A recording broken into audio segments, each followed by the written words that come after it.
Social media पर जैन समाज के सबसे लोकप्रिय जैन न्यूज़ चैनल महालक्ष्मी की ओर से आप सभी को आप ही की ओर से मीठी मीठी बात व्रत उपवास के दिनों में सादर जय जय। उत्तम मार्दव धन है आज था। जानते हैं आप मार्दव? हाँ, अब तो सुबह हमने बताए प्रवचनों में 12-13 संतों के हैं और आपने दिन में सुने, बार बार सुना होगा आपने अपनाया भी, यानी समझ गए मान का मर्दन कर रहे हैं। पर क्या वास्तव में मान का मर्दन आज तक हमने किया है? अगर जैन समाज ने मान का मर्दन किया होता तो आज पंथवाद, संतवाद, मंदिरवाद में जैन समाज बटा ही नहीं होता। आज हकीकत यह है, जिस दिन ये मान का हकीकत में मर्दन कर दिया ना, मंच और नीचे वालों को एक कर लिया, बिना कपड़े वाले एक हो गए, कपड़े वाले एक हो गए, रंग बिरंगे एक हो जाएंगे, तो सचमुच जैन समाज एकता का बिगुल बजाएगा, महावीर जिन शासन का शंखनाद हो जाएगा। आज तो मोहल्ले मोहल्ले में मंदिर मंदिर बन जाते हैं, एक जगह मंदिर के अंदर 2 टुकड़े हो जाते हैं, कमेटियां टूट जाती है, समितियां टूट जाती हैं। आज हमारी बड़ी 4 समिति है ना, बस इसी तरह बिखराव में बनी पड़ी है। यह मान का कारण है। हकीकत में यही मान आज हमारे घर घर में, रग रग में बोलता है। वास्तव में मान का मर्दन होता ही नहीं है। इस बारे में हमने 2 संतों से विशेष बात करी। ये मान के मर्दन के कारण ही आज नेतृत्वहीन समाज हो गया है जैन समाज। बिना इंजन के ट्रेन में चल रही है, बिना ब्रेक के गाड़ी चल रही है, बिना ड्राइवर के हमारी बस चल रही है। अब सोच लीजिए कितना आगे चलेगी। वैसे तो कहते हैं पूरे 18,500 साल अभी और चलेगी। सबसे पहले हम बात करते हैं उज्जैन के अंदर आचार्य श्री प्रज्ञा सागर। नेतृत्वहीन समाज है आज, ना संतों में एक है, न विद्वानों। अरे कोई किसी की मानना नहीं चाहता, हकीकत तो यह है। और नेतृत्व कोई कर नहीं पाता, गुण नहीं मिल रहे। कहते हैं हम लड़कियों की शादियों में गुण मिलाते हैं, पर यहाँ गुण नहीं मिल रहे। आज तो मान और मूछ की बात करें। सुने, हमने आचार्य श्री साफ कहा, यह नेतृत्वहीन समाज से हमारा जिन शासन कैसे आगे बढ़ पाएगा। उन्होंने साफ साफ कहा, इसका इलाज ऐसे हो पाए। बगैर इंजन के ट्रेन, बगैर ड्राइवर के कार या कोई भी कहें नहीं चलता है। लेकिन कितनी दुर्गति जैन समाज की हो गई है। नेतृत्वहीन हमारा संत संघ है और नेतृत्वहीन समाज है। तो क्या इससे लगता है कि हम 18,500 साल और इस रथ को खींच पाएंगे? कहते तो हैं, राष्ट्रपति ने कहा खींचेगा खींचेगा खींचेगा, पर किस तरह खींचेगा जब आने वाला ड्राइवर, हम एक मत उस झंडे के नीचे एक के आगे नहीं होना चाहते हैं। हर कोई अपना अपना नेता बनना चाहता है, अपना अपना अभिनेता बनना चाहता है, पर वो किसी एक के सामने झुकना नहीं चाहता। ठीक कह रहे आप। धर्म तो पंचम काल के अंत में होने वाले वीरांगन मुनिराज तक चलेगा चलेगा चलेगा। बिल्कुल। कम ज्यादा होना अलग बात है। कभी उत्कर्ष काल होगा, कभी अपकर्ष काल होगा, कभी उत्थान का युग होगा, कभी पतन का युग होगा, लेकिन समापन का युग कभी नहीं आएगा। समापन का युग कभी नहीं आएगा। कहते हैं कि एक समय ऐसा था जब मुनिराज नहीं थे। मुनिराज थे बिल्कुल, लेकिन उन तक पहुंच नहीं थी। मुनिराज थे लेकिन उनकी खबर हम तक नहीं थी। इस कारण से कह दिया जाता है कि एक समय था कि जब मुनिराज नहीं थे। और ये श्रृंखला है, बराबर चलेगी, कम ज्यादा का रेशो होता रहेगा। क्या नेतृत्व की आवश्यकता नहीं है दोनों जगह? निश्चित तौर पर नेतृत्व की आवश्यकता है। एक समय था कि साहू जी बोलते थे, सारा देश मानता था। आज की स्थिति ऐसी है कि हर व्यक्ति नेता हो गया है। और जब हर व्यक्ति नेता हो जाएगा तो हम एक की बात कैसे माने, एक झंडे के नीचे कैसे आए। एक समय था कि आचार्य अरहद बली सभी साधुओं का सम्मेलन करके उन्हें आचार्य संहिता का, आचरण संहिता का ज्ञान दिया करते थे। आज तो साधु भी मिलने को तैयार नहीं होते हैं। तो फिर किस प्रकार से हम नेतृत्व की बात कर सकेंगे? वो तभी संभव है कि बड़े साधु छोटे साधुओं को प्यार दें, छोटे साधु बड़े साधुओं को सम्मान दें। अपने आप नेतृत्व युक्त समाज की संरचना हम कर सकते हैं। आपसे क्या अपेक्षा कर सकता है समाज? हमसे क्या अपेक्षा कर सकते हैं आप?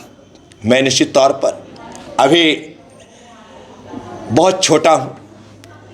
जब आचार्य शांत सागर जी महाराज से पूछा गया, गुरुदेव 3 कम 9 करोड़ मुनिराज में आपका नाम और नंबर आता है तो उन्होंने कहा हाँ 3 कम नौकरों मिजाज में मैं हूँ, पर कहाँ बोल सबसे छोटा मैं हूँ। तो आप मुझसे क्या उम्मीद कर सकते हैं? मुझसे बड़े बड़े आचार्य आज वर्तमान में है, और हम सब लोगों की दृष्टि उन बड़े आचार्यों पर है कि वो अपना मौन खोलें, समाज का नेतृत्व करें और समाज को दिशा दें। उनकी बात एक क्षण में सारा देश स्वीकार करेगा। मैं बोलता रहूँगा तो लोग आप ही स्वीकार नहीं करेंगे, दूसरी की बात करें। उज्जैन के साथ शिखर जी में भी इस चिंतन पे हमने बात नहीं छोड़ी। मुनि श्री प्रमाण सागर जी बात भी चर्चा करी।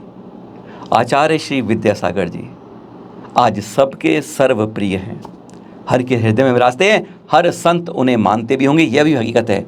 पर वह इस जिम्मेदारी के लिए आगे नहीं आते हैं, क्योंकि वे जानते हैं अगर मैं आगे आ गया तो मेरे नीचे वाले एक नहीं हो सकते, नहीं मानेंगे। हकीकत है ये। आज संत के बारे में एक दूसरे की बात मानने को तैयार नहीं है।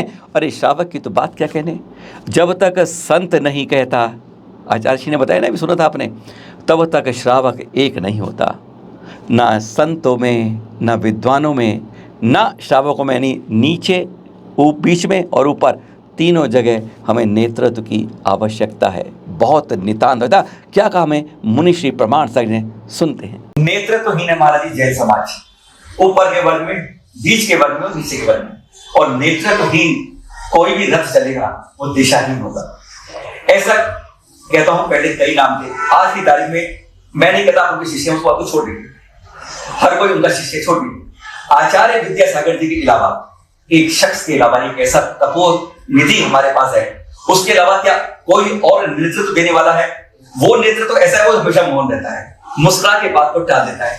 तो क्या एक ऐसा नीचे का पौधा कोई बड़ा करता है जो उनको नेतृत्व बना के आगे करे, क्योंकि बहुत जरूरत है हमारा देश में। साधु नेतृत्व नहीं करता, नहीं साधु दिशा। बिल्कुल। और हमारे आचार्य महाराज समय समय पर दिशा देते। जब भी नेतृत्व की बात आती है मौन, बिल्कुल चुप हो जाते हैं। नेतृत्व तो आपके बीच से प्रकट होना, वही हमारे समाज के बीच से तैयार हो। आज तो ये है 90 नेता 9 चौधरी, हकीकत है, 1% जनता। बिल्कुल। तो ये उपाय ठीक नहीं। लोगों को अपनी व्यक्तिगत महत्वाकांक्षा को कम करनी चाहिए। चर्चा सब करते हैं, एक सब होना चाहते हैं, पर एक कैसे हो यह कोई आगे तत्परता से बात नहीं बता पाता। वो कहता है तू यह कर ले, हम मुझसे जुड़ जाएगा, पर यह कभी नहीं कहता मैं झुक जाता हूँ तेरे रास्ते, मैं लग जाता हूँ। ऐसा यही तो कारण है कि हम एक और एक को काटने में लगे हैं, एक और एक को मिलाकर 11 नहीं कर रहे हैं। जब तक नेतृत्वता की पहचान नहीं मिलेगी, जैन समाज के संगठनों की आवाज़ राजनीतिक और सामाजिक और अन्य गलियारों में नहीं पहुंच पाएगी। और इसका मज़ा हर कोई ले रहा है। हमारे तीर्थ लुट रहे हैं, हमारी ज्ञानता शास्त्र हट रहे हैं, और लव जिहाद के अंदर हमारी बेटियां दूसरे घरों में जा रही हैं। चिंतन कीजिए, एकता का शंखनाद कीजिए, तीर्थों की सुरक्षा कीजिए। सादर जय जिनेंद्र। संकल्प जैनों का टूटे ना, अब कोई जैन तीर्थ छूटे ना। जैन तीर्थ संरक्षण के लिए जागरूकता फैलाएं, टुडे टी से पुरस्कार पाएं। भाग लेने वाले सभी प्रतियोगी जीतेंगे निःशुल्क गिफ्ट हैम्पर एवं प्रमाण पत्र भी। एक नहीं, 2 नहीं, 3 तरीके से आप इसमें शामिल हो सकते हैं, पर एक जना एक ही में शामिल होगा। सबसे पहले अगर आप में लिखने की क्षमता बहुत अच्छी है, अच्छे लेखक हैं, तो जैन तीर्थों को हम कैसे बचा सकते हैं? 1 पेज 1.5 पेज के अंदाजे के अंदर आपको सिर्फ उपाय लिखकर भेजने हैं इसके अंदर। और दूसरा, प्रखर वक्ता बनिए। विषय लेकिन हो जैन तीर्थ कैसे बचाएं। आप अपने विचारों को 2 मिनट 3 मिनट का अपना ऑडियो बनाकर भेजें, जिसमें आपकी नजर में तीर्थों की सुरक्षा कैसे हो सकती है। ध्यान रखें, पर तीसरी बात को ध्यान रखिए, आप सीधा तीर्थ यात्रा के करते हैं। अब बात कैमरा लेकर जाते हैं, मोबाइल आपके पास, क्या करना है? किसी तीर्थ पर जाएं, सिद्ध क्षेत्र, अतिशय क्षेत्र या प्राचीन क्षेत्र पर जाते हैं, वहां के आप चित्र या वीडियो संकलित करिए, खींचिए। क्या कमी है और क्या सुविधाएं हैं, दोनों का समावेश कीजिए। और किस तरह पहुंच सकते हैं, ये नहीं कोई प्राचीन मूर्ति कहीं पड़ी है जहां पर संरक्षण नहीं हो रहा, इस तरह को आपको कैमरे में कैद करके यादगार बनाना है और उसका विवरण लिखे हम सबको भेजना है। यानी 1 2 3 तरीके हैं, और कैसे पहले आगे देखते हैं। अधिक जानकारी के लिए संपर्क करें अपराजिता जैन को।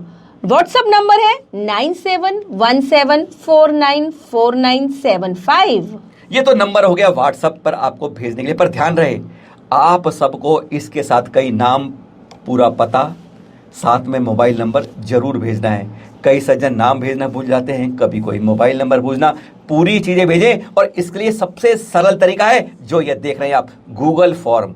अब इसको स्कैन करना है इस QR कोड से, जो आप देख रहे हैं SMS स्क्रीन के ऊपर, इसको अपने मोबाइल से स्कैन करिए। आप सीधा ही गूगल फॉर्म पर पहुंच जाएंगे। नाम, पता, मोबाइल सब कुछ आपसे वे मांग लेगा, क्योंकि जब तक आप भरेंगे नहीं एंट्री होगी नहीं। इसी में आपको डिस्क्रिप्शन अपना आलेख भेजिए, आपने कोई चीज बनाई है या हमें कोई अटैचमेंट करनी है वह करिए और सबमिट कर दीजिए, और फिर आपको स्वीकार होने पर ID नंबर अपने आप मिल जाएगा। 3 सर्वश्रेष्ठ को मिलेगा टुडे टी की ओर से प्राइज। पहला 3100, दूसरा 2100 और तीसरा 1100 रुपए।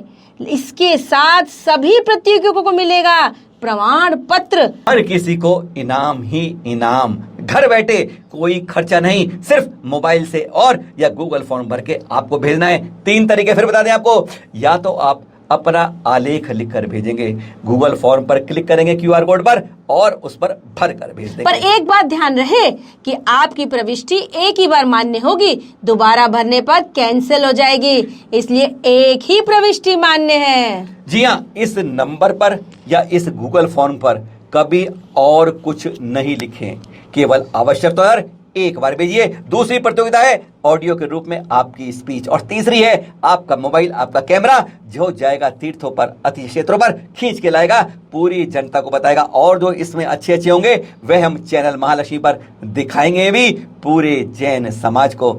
याद रखिए, मिलना है हम सबको, क्योंकि संकल्प है हमारा, जैनों का कोई यह तीर्थ अब हमसे छूट ना जाए।